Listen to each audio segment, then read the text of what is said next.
Previous video के अंदर आपने आईपीएससी नोमेनक्लेचर के ऊपर आपने डिस्कस किया था और उसके अंदर आपने बताया था किसी भी आईपीएससी नेम को लिखने के लिए अपने 3 चीज़ों की ज़रूरत पड़ती है। वो थी फर्स्ट जो थी वर्ड रूट थी, सेकंड हमारे पास सफिक्स था और थर्ड जो था वो प्रीफिक्स था। ठीक है, तो इन तीनों के अंदर अपने को कुछ इसके अंदर आपको डिटेल में बताई थी कि सफिक्स कौन सी यूज़ में लेते हैं, प्रीफिक्स कौन सी यूज़ में है। तो इन तीनों को डिटेल करने के बाद में जो आगे जो इसमें लेकर चलते हैं वो है अपने यहाँ पर जो नोमेनक्लेचर किया जाता है। इसमें जो फर्स्ट अपने नोमेनक्लेचर अगर देखते हैं सैचुरेटेड हाइड्रोकार्बन्स का देखते हैं। ठीक है, अब सैचुरेटेड हाइड्रोकार्बन में जो एग्जांपल आता है वो किसका आता है, एल्केन्स का एग्जांपल आता है। ठीक है, तो एल्केन्स का नोमेनक्लेचर देखा जाए कि उसको आईपीएससी के बेस पर किस तरह से इसको नेम दिया जाता है। ठीक है, अब जो एल्केन्स है, इन एल्केन्स का अगर कॉमन नेम अगर देखा जाए तो कॉमनली इनको अगर नाम दिया जाता है वो दिया जाता है पैराफिन्स। ठीक है, कॉमनली इनको क्या बोला जाता है, पैराफिन इनको नाम दिया जाता है। ठीक है, तो ये इनका कॉमन नेम हो गया पैराफिन। ठीक है, अब इनका नेम कैसे दिया जाए पैराफिन का, एल्केन का, तो एल्केन में वर्ड रूट तो वही सेम यूज़ में लेंगे जो अपने पहले ही बता चुके थे। ठीक है, मेथ, एथ, प्रो, ब्यूट, पेंट, ठीक है, ये यूज़ में लिए जाते हैं। इस एल्केन का जो जनरल फार्मूला है वो क्या होता है, CnH2n प्लस क्या होता है 2 फार्मूला होता है। ये अपने 10th क्लास में किया हुआ है। इसका नॉर्मल फार्मूला क्या चीज़ है। ठीक है, तो इसके बेस पर अपने इसमें जो वर्ड रूट तो अपने को पता चल गई। ठीक है, तो वर्ड रूट और प्लस में इसके साथ में ऐड करते हैं जो एल्केन है।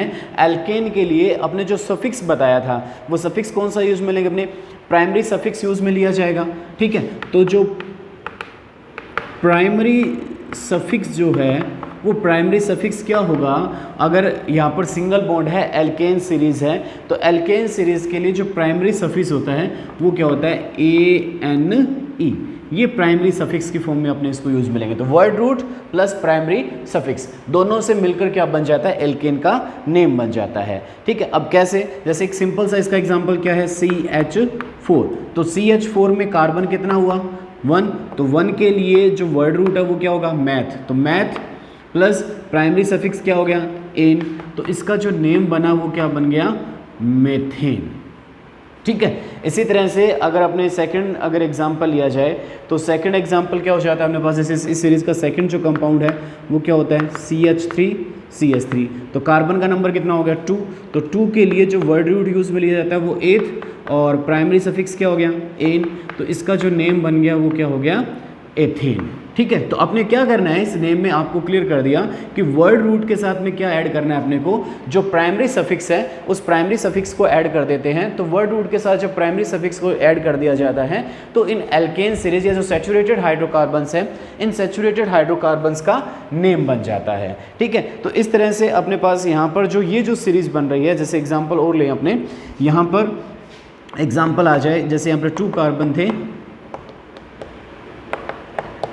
ये 4 कार्बन आ गए। तो 4 कार्बन के लिए जो सफिक्स यूज़ में लिया जाता है वो सफिक्स अपने पहले वर्ड रूट यूज़ में लेंगे।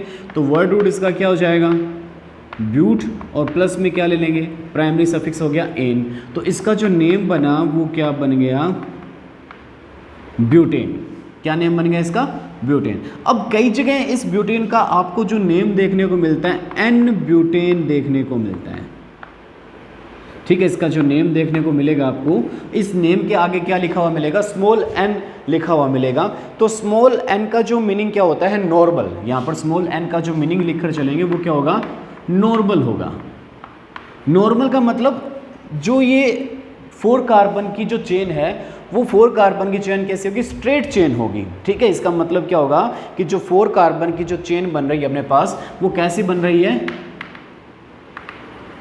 स्ट्रेट चेन की फॉर्मेशन अपने पास फॉर्म में आ रहे हैं। किस फॉर्म में लिखा जा रहा है, इसको स्ट्रेट चेन की फॉर्म में लिखा जा रहा है। अब जैसे यही है, इसको मैंने ऐसे लिख दिया। ठीक है, 4 कार्बन मेंबर थे तो 4 कार्बन मेंबर को मैं इस फॉर्म में भी रिप्रेजेंट कर सकता हूँ।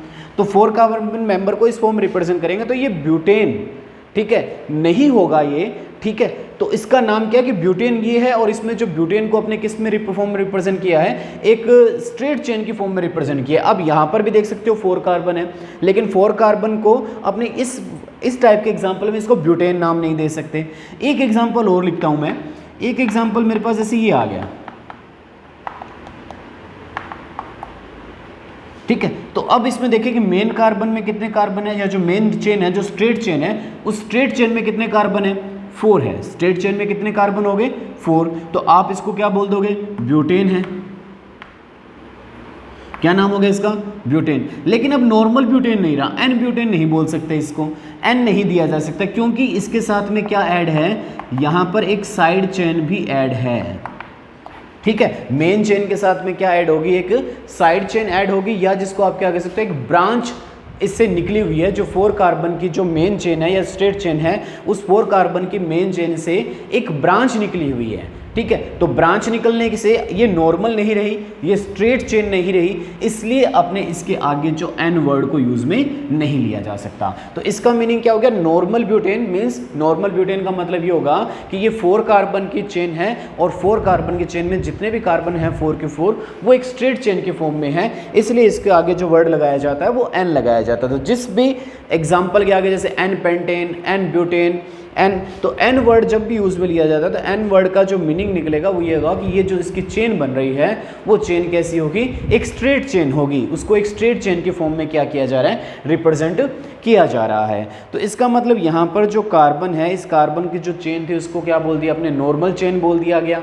ठीक है, तो ये जो चेन बनी, एन वर्ड लगने से इसका जो मीनिंग निकला वो कैसी चेन है, ये एक नॉर्मल चेन के फॉर्म में इसको क्या किया जा रहा है, रिप्रेजेंट किया जा रहा है। ठीक है, तो यहाँ तक आपको इसमें क्लियर हो गया कि अपने इसमें जो एन वर्ड क्यों यूज़ में लिया जाता है, नॉर्मली अपने इसका जो नेम है वो कैसे लिखा जाता है। ठीक है, तो वर्ड रूट प्लस क्या ले लेंगे, प्राइमरी सफिक्स को यूज़ में लिया जाएगा इसके साथ। अब आगे चलें अपने, आगे मैं बात करता हूँ कि जो ये एल्केन है, इस एल्केन्स में जो कार्बन एटम है वो कितने टाइप्स के हो सकते हैं। तो नेक्स्ट हेडिंग बनती है इसमें, types of the carbon atom, types of the carbon atom. ठीक है, types of the carbon atom in alkanes,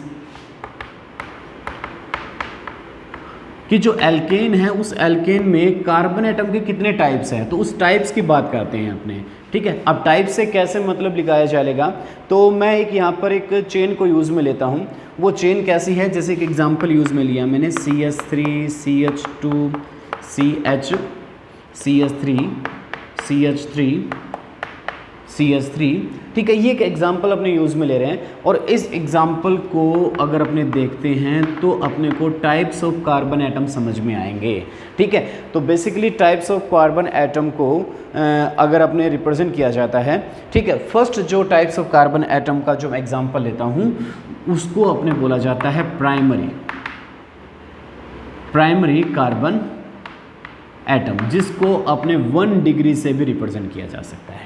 ठीक है, प्राइमरी कार्बन एटम, या जिसको अपने क्या बोल सकते हैं, 1 डिग्री कार्बन एटम, इसको नाम दिया जा सकता है। तो प्राइमरी कार्बन एटम या 1 डिग्री कार्बन एटम क्या है, ठीक है, इसको देखें अपने।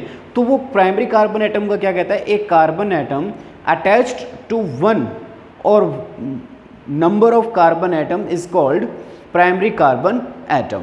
मतलब जो कार्बन आगे किसी एक कार्बन से ही अटैच होता है, ठीक है, ओनली 1 कार्बन एटम से अटैच रहता है, उसको क्या बोला जाता है, प्राइमरी कार्बन एटम बोला जाता है। तो इस जो सीक्वेंस है, इस सीक्वेंस में देखें कौन कौन से कार्बन जो प्राइमरी कार्बन एटम है। फर्स्ट ऑफ ऑल इसकी बात करता हूं, तो ये जो कार्बन है आगे कितने कार्बन से अटैच है, 1 कार्बन से अटैच है। दैट मीन्स ये जो कार्बन होगा वो कार्बन कैसा हो गया, प्राइमरी कार्बन एटम हो गया। ठीक है, अब इस वाले कार्बन की बात करें तो ये 2 कार्बन एटम से अटैच है, एक इस तरफ और एक इस तरफ, ये प्राइमरी कार्बन एटम नहीं है। फिर इसकी बात करें तो ये 3 कार्बन से अटैच है, 1 2 3, तो ये भी नहीं हुआ। अब इसकी बात करते हैं तो ये 1 कार्बन एटम से, ये क्या हो गया, प्राइमरी कार्बन एटम हो गया। ठीक है, तो ये प्राइमरी कार्बन एटम। इसके बाद में जो सेकेंड होता है उसको अपने क्या नाम दिया जाता है, सेकेंडरी कार्बन एटम। अब सेकेंडरी कार्बन एटम, इसके बाद में जो थर्ड आ जाता है उसको नाम देते हैं टर्शरी कार्बन एटम, जिसको रिप्रेजेंट कर दिया जाता है 3 डिग्री से रिप्रेजेंट कर दिया जाता है। और इसके बाद में जो नेक्स्ट आता है वो आता है क्वाटनरी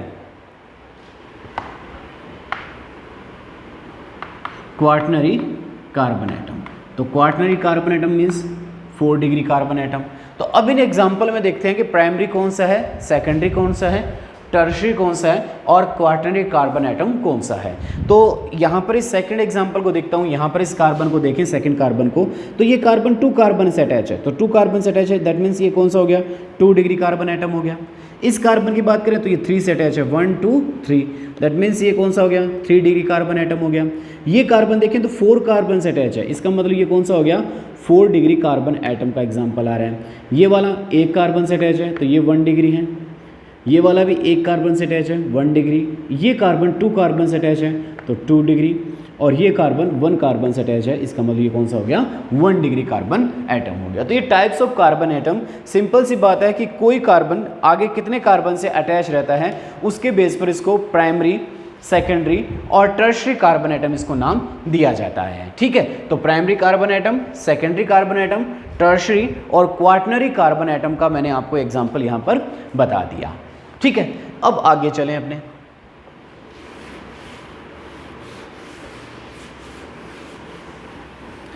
आईपीएससी के पार्ट ये, क्योंकि इनके बारे में आपको जानना जरूरी है कि प्राइमरी किसको बोला जाता है, सेकेंडरी किसको बोला जाता है, टर्शियरी किसको बोला जाता है, क्योंकि ये नोमेनक्लेचर के अंदर ये जो वर्ड है वो यूज़ में लिए जाते हैं।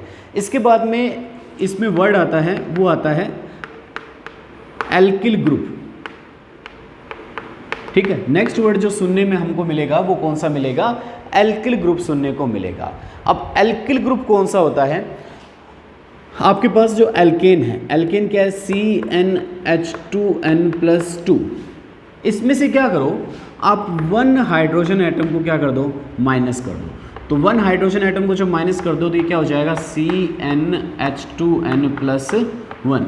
ये जो फॉर्मूला बना वो किसका बन गया, हमारे पास एल्काइल ग्रुप का फॉर्मूला बन गया, एल्किल ग्रुप का फॉर्मूला बन जाता है। एग्जांपल है, यहाँ पर 1 कार्बन अगर n का नंबर 1 रखता हूँ तो क्या बनता है, CH4। इसमें से आपने 1 कार्बन को माइनस कर दिया तो क्या बना, CH3। सेकंड जो एग्जांपल बना वो था हमारे पास CH3, या इसको अपने लिख सकते हैं C2H6 की फॉर्म में लिखा जा सकता है। तो इससे क्या बन गया, अगर मैं इस फॉर्म में लिख रहा हूँ इसको, तो CH3CH2, या आप इसको लिख सकते हो C2H5, क्योंकि आपने इसमें से क्या कर दिया, 1 हाइड्रोजन एटम को क्या कर दिया, माइनस कर दिया। तो ये क्या था, मेथेन। ये क्या था, मेथेन। अब इसके भी नोमेनक्लेचर का जो रूल रहता है उसमें क्या रहता है हमारे पास, देखो वर्ड रूट प्लस इसमें भी अपने प्राइमरी सफिक्स यूज मिलेंगे, और प्राइमरी सफिक्स क्या होगा इसका, इल, क्या हो जाएगा, इल। तो इसका नाम क्या, देखो मेथ प्लस इल, तो क्या हो जाएगा, मैथिल। ये क्या है, एथ प्लस इल, एथिल। ठीक है, तो आपने इसका प्राइमरी सफिक्स यूज में लेते हुए इसका नेम बताया, और नेम क्या बना, मेथ प्लस इल, मैथिल, एथ प्लस इल, एथिल। तो ये जो ग्रुप हैं जिसमें से अपने जो एल्केन सीरीज है, उस एल्केन सीरीज में से 1 हाइड्रोजन एटम को अगर रिमूव कर दिया जाता है तो 1 हाइड्रोजन एटम को रिमूव करने से जो सीरीज बनती है उस सीरीज को अपने नाम क्या देते हैं, यहाँ पर एल्किल ग्रुप नाम दिया जाएगा। एल्किल ग्रुप के जो नेम में किस तरह से उसका आईपीएससी नेम देखा जाता है उसको अपने यहाँ पर कंसिडर किया जाएगा। ठीक है, अब दोनों चीज़ों को यूज़ में लेते हैं। अभी अपने प्राइमरी, सेकेंडरी और टर्शियरी कार्बन एटम की बात की थी। ठीक है, यहाँ तक तो इसमें कोई फ़र्क नहीं पड़ा। अब मैंने एग्जाम्पल ये लिया CH3, CH2, CH3, ये एग्जाम्पल यूज़ में लिया। आप देखें कि ये कार्बन कौन सा है, 1 डिग्री, ये कार्बन 2 डिग्री, और ये कार्बन कौन सा है, 1 डिग्री।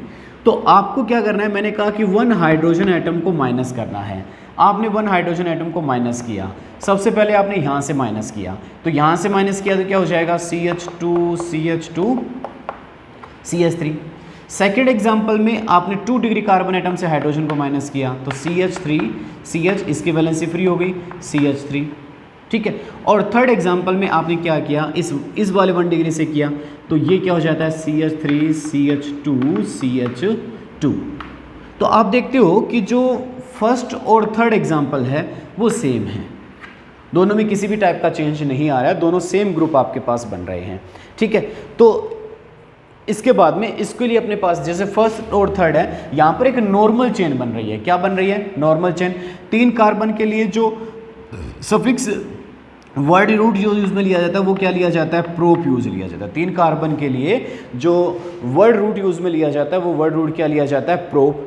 ठीक है, इसके साथ में अपने क्या लेना है, प्राइमरी सफिक्स। तो प्राइमरी सफिक्स क्या हो गया, इल हो गया।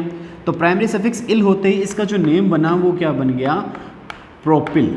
क्या नेम हो गया इसका, प्रोपिल।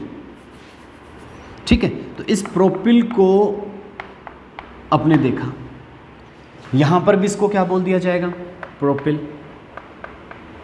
और यहां पर भी इसको क्या बोल दिया जाएगा, प्रोपिल बोल दिया जाएगा। अब देखो तीनों में अंतर क्या है। यहां से फर्स्ट और थर्ड एग्जांपल में से जो आपने हाइड्रोजन को रिमूव किया है वो हाइड्रोजन आपने 1 डिग्री कार्बन एटम से रिमूव किया है। कहां से रिमूव किया आपने, 1 डिग्री कार्बन एटम से रिमूव किया है। और 1 डिग्री कार्बन एटम से हाइड्रोजन को रिमूव करने के बाद में जो चेन बन रही है वो चेन कैसी, एक स्ट्रेट चेन है। यहां पर ये देख सकते हैं ये भी एक स्ट्रेट चेन है, और थर्ड चेन भी कैसी बन रही है, स्ट्रेट चेन बन रही है। तो ये स्ट्रेट चेन बनने की वजह से इसके आगे जो वर्ड आ जाता है वो कौन सा आ जाता है, एन। इसी तरह से इसके आगे वर्ड जो आ जाएगा वो कौन सा लग जाएगा, एन। तो ये क्या बन जाएगा, एन प्रोपिल, एन प्रोपिल। लेकिन सेकंड एग्जांपल में देखते हैं, इसके अंदर देखें कि आपके पास एक स्ट्रेट चेन नहीं बन रही है, क्योंकि आप देखो कि जब इसके साथ आगे कोई ग्रुप जुड़ेगा, क्योंकि आपको पता है यहाँ कार्बन की वैलेंसी कंप्लीट नहीं है। जब कार्बन की वैलेंसी को कंप्लीट करेंगे इसका मतलब यहाँ पर कोई ग्रुप जुड़ेगा, तो ये चीज इस टाइप से कुछ बनेगी। अब यहां पर क्या जुड़ेगा, कोई फंक्शनल ग्रुप जुड़ेगा। इसके साथ किसको जोड़ा जाए, क्योंकि अपने यहाँ पर जो एल्किल ग्रुप जो बनाया है वो एल्किल ग्रुप स्टेबल नहीं है, ये किसी दूसरे ग्रुप के साथ, फंक्शनल ग्रुप के साथ, प्राइमरी फंक्शनल ग्रुप या सेकेंडरी फंक्शनल ग्रुप के साथ ये क्या होता है, ऐड होता है। तो ऐड होगा तो ये चेन आपको कुछ इस टाइप की देखने को मिलेगी।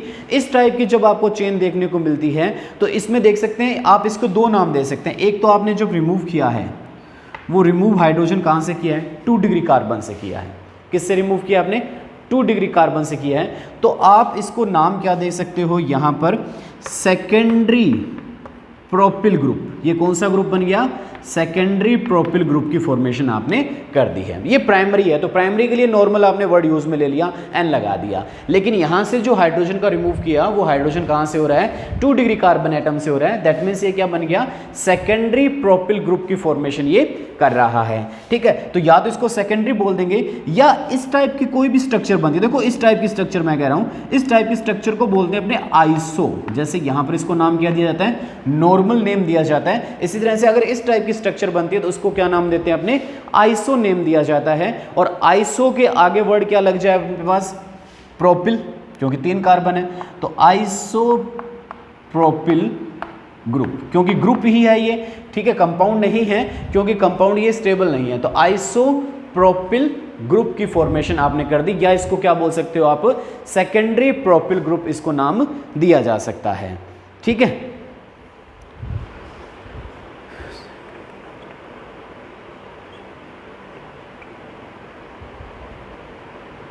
ठीक है।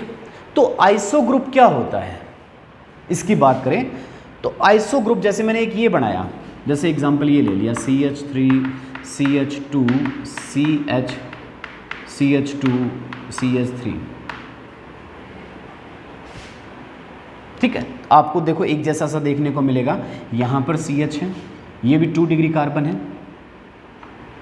ठीक है, और ये कार्बन भी कौन सा है, 2 डिग्री। दोनों में सिमिलरिटी है। सेकेंडरी ग्रुप हुआ, दोनों ग्रुप कैसे हुए, सेकेंडरी ग्रुप हुए जहां से हाइड्रोजन को रिमूव किया है वो 2 डिग्री कार्बन एटम से आपने हाइड्रोजन को रिमूव किया है। लेकिन ये आइसो ग्रुप नहीं है, इसको आप आइसो ग्रुप नहीं बोल सकते। आइसो ग्रुप का मतलब क्या होता है कि जो हमारी जो चेन है, जो हमारी जो मेन चेन है, उस मेन चेन में जो सेकेंड लास्ट कार्बन है, ठीक है, मेन चेन का जो सेकंड लास्ट कार्बन है, तो मेन चेन का सेकंड लास्ट कौन सा है, देखो ये चेन आपकी मेन है यहां पर, और मेन चेन का सेकंड लास्ट आप या तो इसको मान सकते हो, ये सेकंड, ये लास्ट, ये सेकंड लास्ट, या इसको माना जा सकता है। तो इन दोनों को क्या माना जा सकता है, अपने पास मेन चेन का सेकंड लास्ट कार्बन माना जा सकता है। तो जो मेन चेन का जो सेकंड लास्ट कार्बन है वो ब्रांच्ड होता है। मेन चेन का सेकंड लास्ट कार्बन क्या होता है, ब्रांच्ड होता है। तो यहां पर देख सकते हैं जो मेन चेन का जो सेकंड लास्ट कार्बन है वो ब्रांच्ड नहीं है। ब्रांच्ड होता तो यहां पर CH2 नहीं होता, यहां पर CH आता। तो मेन चेन का सेकंड लास्ट कार्बन अगर ब्रांच्ड है तो इसको क्या बोला जाता है, आइसो ग्रुप बोला जाता है। यहां पर देख सकते हो आप कि ये आपकी मेन चेन है, ठीक है, या आपके पास ये मेन चेन है, तो मेन चेन का सेकंड लास्ट, ये लास्ट और ये क्या हो गया, सेकंड लास्ट, तो इससे आपने क्या निकाली है, एक ब्रांच निकली है। तो मेन चेन का सेकंड लास्ट कार्बन अगर ब्रांच्ड होता है तभी इसको क्या बोला जाता है, आइसो ग्रुप बोला जाता है। क्लियर होगी चीज अगर अपने को कि मेन चेन का सेकंड लास्ट कार्बन अगर ब्रांच्ड है तो आप इसको क्या नाम दोगे, आइसो नेम दोगे। अगर मेन चेन का सेकंड लास्ट कार्बन अगर ब्रांच्ड नहीं है तो आप इसको आइसो नेम नहीं दे सकते। ठीक है, तो आइसो ग्रुप आपको समझ में आ गया कौन सा आइसो ग्रुप होता है। इसके बाद में अपने एक एग्जांपल और लेते हैं। अगला एग्जांपल हमारे पास है कि मेरे पास कुछ इस टाइप की चेन है।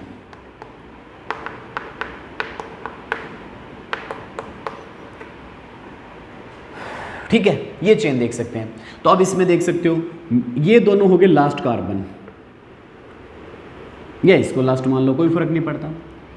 कहता है सेकंड लास्ट कौन सा है, ये है। तो ये ब्रांच्ड है। ब्रांच्ड कैसे है, आप मेन चेन ये मान लो तो ये ब्रांच निकल गई। मेन चेन आप अगर ये मानते हो तो इससे ये ब्रांच निकल गई। तो मेन चेन का सेकंड लास्ट कार्बन क्या है, ब्रांच्ड है, इसलिए इसको ग्रुप को क्या नाम दिया जा सकता है, आइसो ग्रुप नाम दिया जा सकता है। तो आइसो के बेस पर अगर मैं इसको नेम देता हूं, जैसे नॉर्मल ब्यूटेन है, ये क्या बन जाएगी हमारी आइसो ब्यूटेन, क्योंकि टोटल कार्बन कितने हैं, 4 है। आइसो ग्रुप इसके साथ अटैच है तो इसको नाम दे दिया आइसो ब्यूटेन। अब आप क्या करते हो, इस आइसो ग्रुप से हाइड्रोजन को रिमूव करवाते हो। आपने रिमूव करवाए, फर्स्ट ऑफ ऑल मैंने यहां से रिमूव कराया। ठीक है, एक ऐसा ग्रुप बना। सेकंड टाइम मैंने यहां से इन तीनों में से कहीं से भी रिमूव करा दूं, तो तीनों सेम है, कहीं से भी आप रिमूव करा सकते हो, कोई इफेक्ट नहीं पड़ेगा, क्योंकि तीनों में तीनों क्या है, प्राइमरी कार्बन है। ठीक है, तो आपके पास यहाँ से देखो 2 ग्रुप बने। फर्स्ट ग्रुप में जब आपने हाइड्रोजन रिमूव कर रहे हैं तो ये 1 डिग्री बन रहा है। यहाँ से हाइड्रोजन को रिमूव कर रहे हैं, वो कौन सा है, 3 डिग्री है। तो 1 डिग्री और 3 डिग्री। ठीक है, फर्स्ट ऑफ ऑल आपने जो रिमूवल ऑफ हाइड्रोजन करवाया वो 1 डिग्री कार्बन से कराया, और सेकंड में आपने रिमूवल ऑफ जो हाइड्रोजन कराया वो कौन से करा रहा है, 3 डिग्री हाइड्रोजन कार्बन से आपने करा रहे हो। तो ये जो ग्रुप बन रहा है, सेकंड लास्ट कार्बन, ये लास्ट, ये सेकंड लास्ट, ये सेकंड लास्ट, तो इसको क्या नाम दे देंगे अपने, आइसो ब्यूटिल ग्रुप। ये कौन सा ग्रुप बन गया हमारा, आइसो ब्यूटिल ग्रुप बन गया।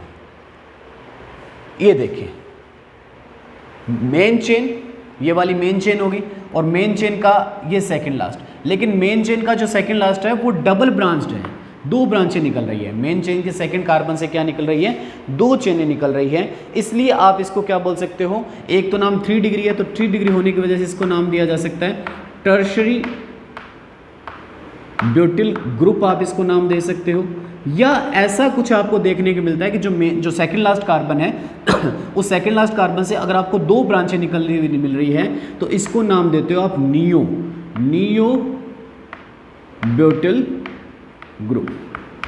तो 3 वर्ड आपको देखने को मिले, नियो, आइसो, और एक जो वर्ड देखने को मिलता है वो नॉर्मल। ठीक है, तो नियो क्या होता है, तो नियो को आपने कहा कि नियो की जो डेफिनेशन कही आपने, वो कहता है कि जो सेकंड लास्ट कार्बन है उस सेकंड लास्ट कार्बन से 2CH3 ग्रुप अटैच्ड रहते हैं। सेकंड लास्ट कार्बन से 2CH3 ग्रुप अटैच रहेंगे। तो अगर आप चेन को इस तरफ से मान रहे हो, ठीक है, इस तरफ से चेन मान रहे हो, तो ये सेकंड लास्ट कार्बन हो गया, और इस सेकंड लास्ट कार्बन से कितने ग्रुप अटैच्ड हैं, 2CH3 ग्रुप अटैच्ड हैं। अगर 2CH3 ग्रुप अटैच्ड अगर रहते हैं सेकंड लास्ट कार्बन के साथ में, तो उस ग्रुप को क्या नाम दिया जाता है, नियो ग्रुप नाम दिया जाता है। तो यहाँ पर आज अपने नॉर्मल, आइसो और नियो 3 नए वर्ड आपने जाने। ये जो नोमेनक्लेचर है वो आगे की अपने कंटिन्यू रहेगा, तो आप इसको कंटिन्यू देखते रहिए। अगर कोई भी वीडियो अगर अपने बीच में अगर मिस करते हो तो जो IPSC नोमेनक्लेचर है वो आपको समझ में नहीं आएगा।